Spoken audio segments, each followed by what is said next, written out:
O ką tu darai, kai tau būna labai sunku? Daugelis žmonių neturi aiškaus plano, ką jie darys, kai parklups, susimaus, suklys, įskaudins ką nors. Kai aš neturiu plano emociniai kriziai, aš greičiausiai nieko gero ir nepadarysiu.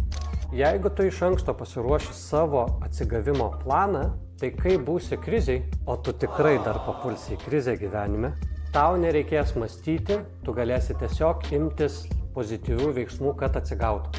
Štai kaip gali atrodyti tavo planas. Pasiplanuok jį jau dabar. Įsivardink 3 žmones, į kuriuos galėsi kreiptis. Tada įsivardink 3 dalykus, kuriuos gali daryti vienas. Svarbu, kad tai būtų paprasti, žemiški, kūniški dalykai. Tai yra labai paprasti dalykai. Jie nepakeičia mano gyvenimo situacijos, tačiau jie pakeičia mano vidinę būseną. Aš turiu daugiau jėgų tvarkytis su tuo, kas ištiko.